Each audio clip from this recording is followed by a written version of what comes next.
Hi there. My name is Uche from Uche and Sons Electronics, and today I'll be showing you how I've been using Excel to manage my business for the past few months. Basically, I deal in electronics, and I've been using to manage my warehouses and my inventory, likewise, and also my retail business. So, Excel application can basically work for warehouse, retail, and even wholesale business models. So I've been using Excel to basically manage my business. So the first thing I had to do was set up my business in the system, my branches, my warehouses, my prices for delivery, and other stuff like that. So I'll be walking you through how to do all of that. And to do that, basically, you have to go to settings. So come here and you scroll down to settings. Once you're here, you click on settings. The screen you're presented with basically is a couple of options to set up your business. So let's start with warehouse setting. So to set up your warehouse, you click on warehouse.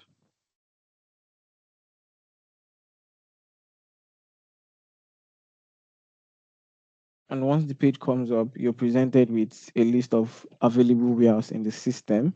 To add a new warehouse, basically, you click on add warehouse. First thing you see is a default code generated by the system to identify the warehouse. Then you input the warehouse name, say Abule branch, you input the address, and you select the state where the warehouse is. Once you're done, you click on save. Clicking on save populates the new warehouse on this screen. And the options you also have for created warehouses is that you're able to edit the warehouse and you're also able to delete it. So if you click on edit warehouse, it shows you this, and say you want to change the name, you want to change the address, or even want to change the state, all you have to do is just navigate to what you want to change it to, input it, and you click on save and close this particular place.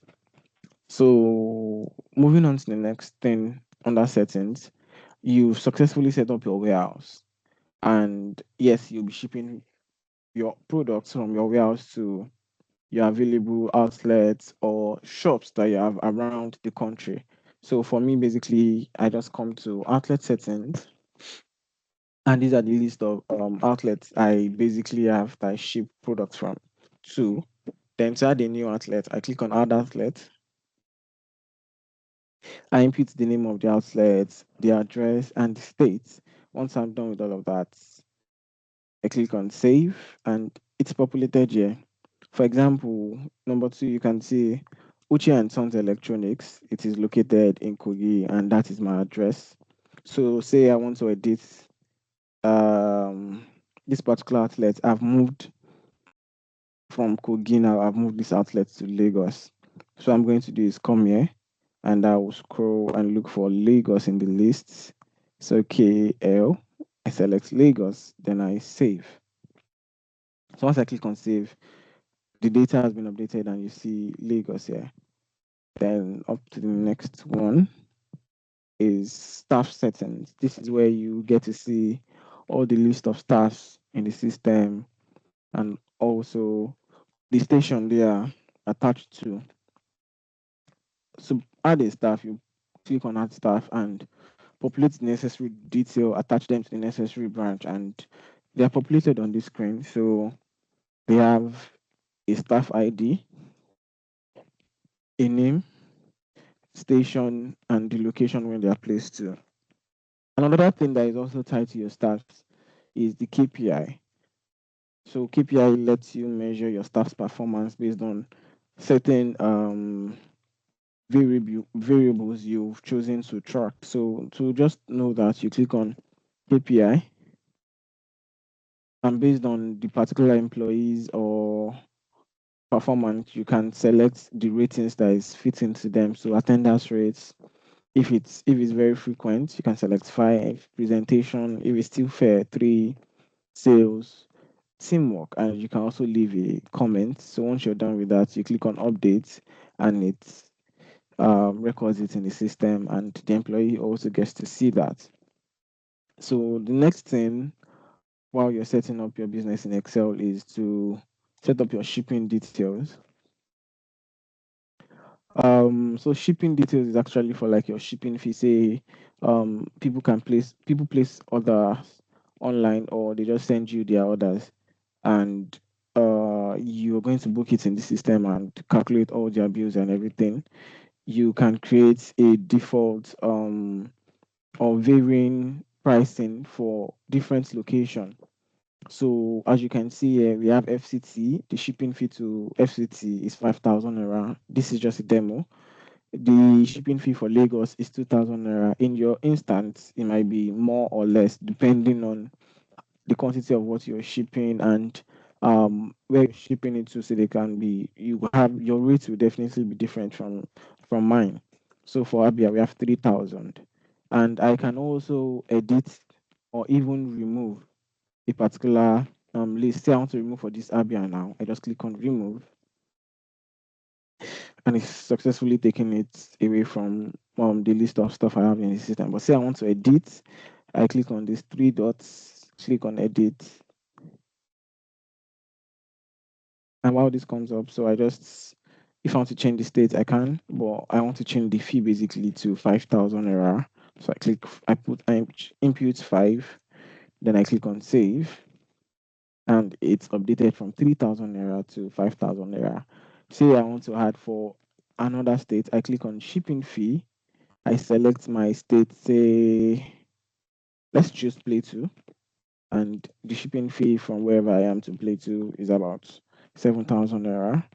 I input that, then I click on save. So the moment I do that, it's populated on the screen. And yes, you can modify it as you want as your business changes also. And another thing here you have is your KPI setting. Earlier in the staff module, I showed you how you could rate your employees based on their KPI. So this is where you basically get to set up all of those KPI, and you have the ability to also add a new KPI.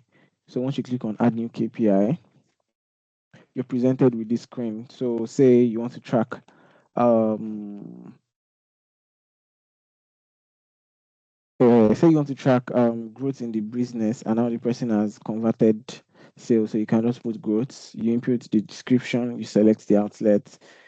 If you want it to apply to all your outlet and warehouses, you select all. But if you want to allow it to be specific, you just choose which one you want it to apply to, and you click on save. So once you click on save, it comes up on this screen, and toggling this can either enable it, or toggling it off just disables it per time.